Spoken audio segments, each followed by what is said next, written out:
Bismillahirrahmanirrahim. Assalamualaikum warahmatullahi wabarakatuh.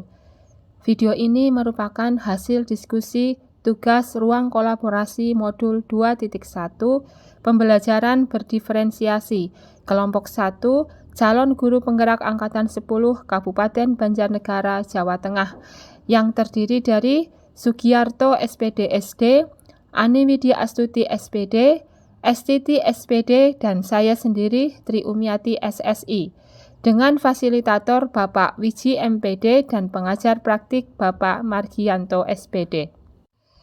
Tujuan pembelajaran khusus.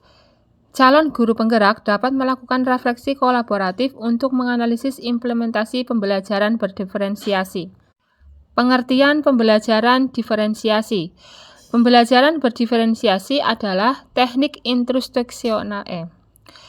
Pembelajaran berdiferensiasi adalah teknik instruksional atau pembelajaran di mana guru menggunakan berbagai metode pengajaran untuk memenuhi kebutuhan individual setiap siswa sesuai dengan kebutuhan mereka.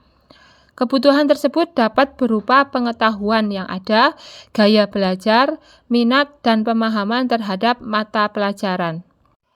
Ada 4 faktor yang ikut berperan dalam meningkatkan pembelajaran yang berbeda ini, yakni konten, proses, produk, dan lingkungan belajar. 1. Konten. Isinya adalah materi pembelajaran itu sendiri. Hal ini dapat dibedakan dalam beberapa cara. Pertama, siswa memiliki tingkat penguasaan atau pengetahuan yang berbeda terhadap suatu pelajaran. Kedua, gaya belajar peserta didik juga berbeda-beda. Ada pembelajar visual, auditori visual, dan kinestetik. 2. Proses. Proses ini berbicara tentang bagaimana seorang guru dapat memberikan instruksi yang tepat kepada setiap siswa dalam proses pembelajaran. 3. Produk.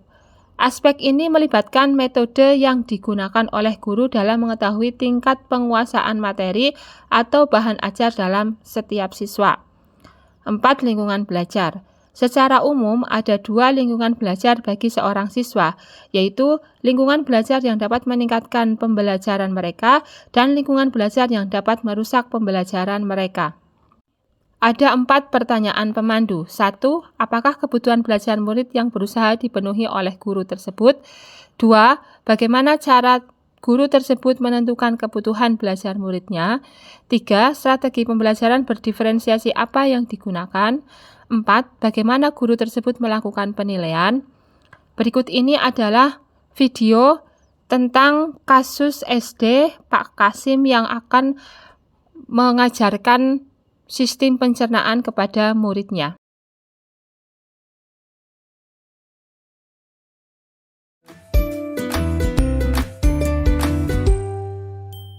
Salam dan bahagia, Ibu Bapak Guru hebat dan praktisi pendidikan, dimanapun Anda berada.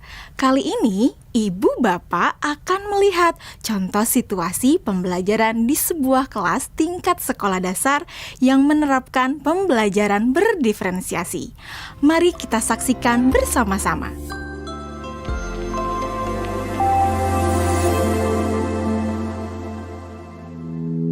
Organ tubuh manusia. Minggu ini, Pak Kasim ingin mengajar sebuah materi tentang cara kerja salah satu sistem organ tubuh manusia, yaitu sistem pencernaan. Adapun tujuan pembelajarannya adalah melalui diskusi kelompok dan penugasan mandiri. 1.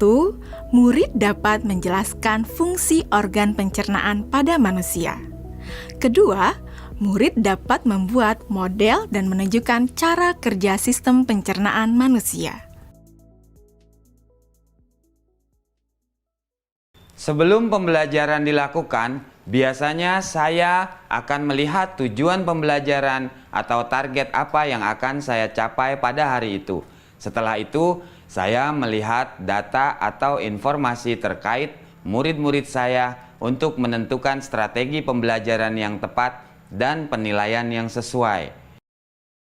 Saat merencanakan pembelajaran, Pak Kasim mempersiapkan beberapa sumber belajar yang menurutnya akan membantu murid-muridnya belajar sesuai dengan kebutuhannya. Sumber daya belajar yang disiapkan diantaranya adalah sebuah poster, berbagai bacaan yang memuat pembahasan tentang bagaimana organ pencernaan bekerja dari beberapa sumber. Ada yang berupa beberapa buku bacaan dengan tingkat kesulitan berbeda-beda, artikel sederhana, mengunduh sebuah video singkat yang sesuai dengan apa yang ia ingin anak-anak pahami, membuat kartu-kartu pertanyaan untuk membantu murid mengkonstruksi sendiri pemahaman mereka tentang cara kerja sistem organ pencernaan dengan menjawab pertanyaan. Sumber belajar yang beragam ini tentunya tetap sesuai dengan tujuan pembelajaran yang ingin dicapai, atau dengan kata lain mengimplementasikan diferensiasi konten.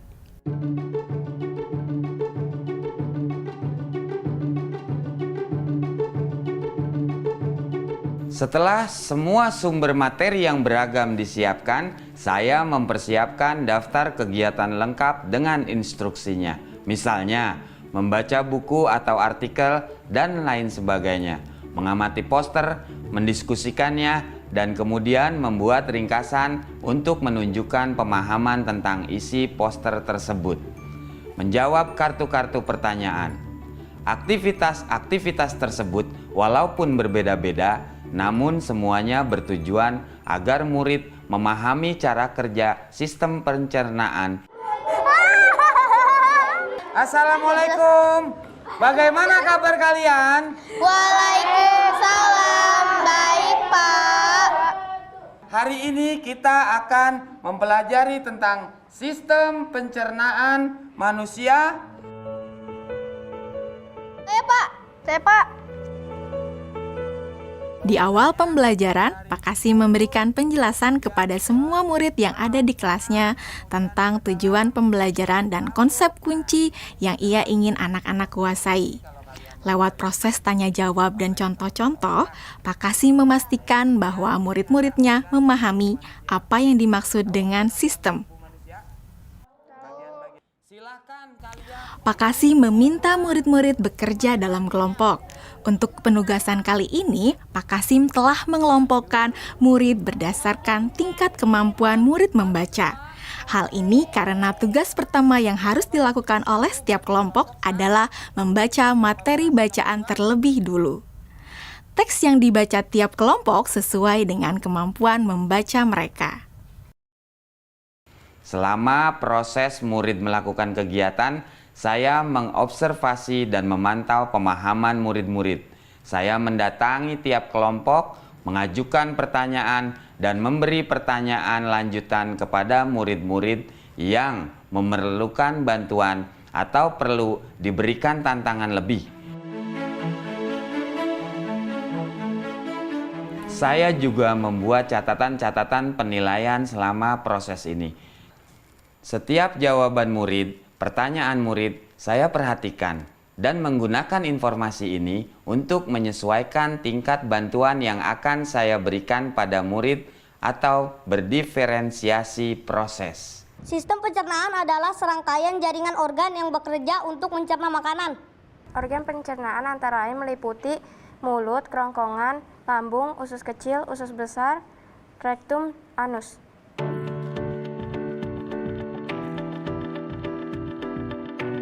Sekarang silakan membuat model yang menunjukkan sistem kerja pencernaan manusia secara mandiri.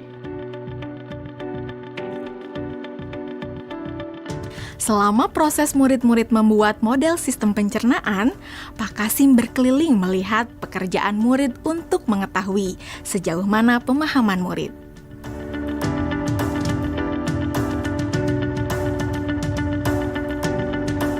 Di akhir pembelajaran, saya melakukan kegiatan refleksi, di mana refleksi tersebut digunakan untuk mengapresiasi murid, untuk mengetahui atau menilai sejauh mana pemahaman murid tentang topik yang sedang dipelajari, untuk mengetahui bagaimana perasaan murid-murid ketika melakukan proses pembelajaran? Akdas, Senang, Pak. Arjuna. Senang, Pak. Dan tentunya semua ini dapat menjadi informasi bagi saya untuk mengembangkan proses pembelajaran selanjutnya. Ibu dan Bapak guru hebat, demikian video singkat salah satu contoh penerapan pembelajaran berdiferensiasi di jenjang sekolah dasar. Tetap semangat, Ibu dan Bapak guru hebat. Salam dan bahagia.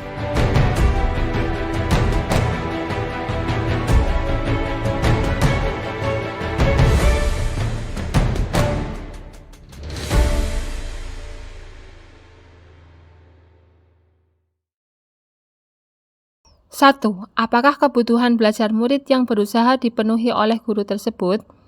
Pak Kasim sudah memenuhi kebutuhan murid, yaitu dengan 1. Kesiapan belajar Pak Kasim memetakan kemampuan membaca murid yang berbeda-beda. 2. Minat murid. Proses pembelajaran disesuaikan dengan minat murid seperti ada yang suka membaca, suka mengamati, suka berdiskusi, wawancara, dan menjawab soal. 3. Profil belajar murid. Mengembangkan pembelajaran yang bervariasi, mengakomodasi gaya belajar untuk visual, audiovisual, dan kinestetik. 2. Bagaimana guru tersebut menentukan kebutuhan belajar muridnya? 1. Pak Kasim memetakan kemampuan murid lalu kemudian dikelompokkan berdasarkan tingkat kemampuan membaca murid.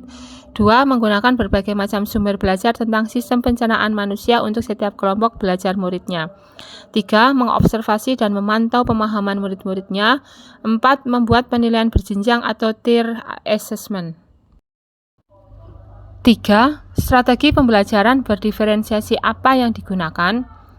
1. Strategi pembelajaran berdiferensiasi konten, yaitu dengan buku teks, komik, poster, kartu pertanyaan, dan video pembelajaran tentang sistem pencernaan manusia. 2. Strategi pembelajaran berdiferensiasi proses, yaitu tingkat kemampuan membaca teks dan pemahaman konteks serta siswa melakukan variasi kegiatan.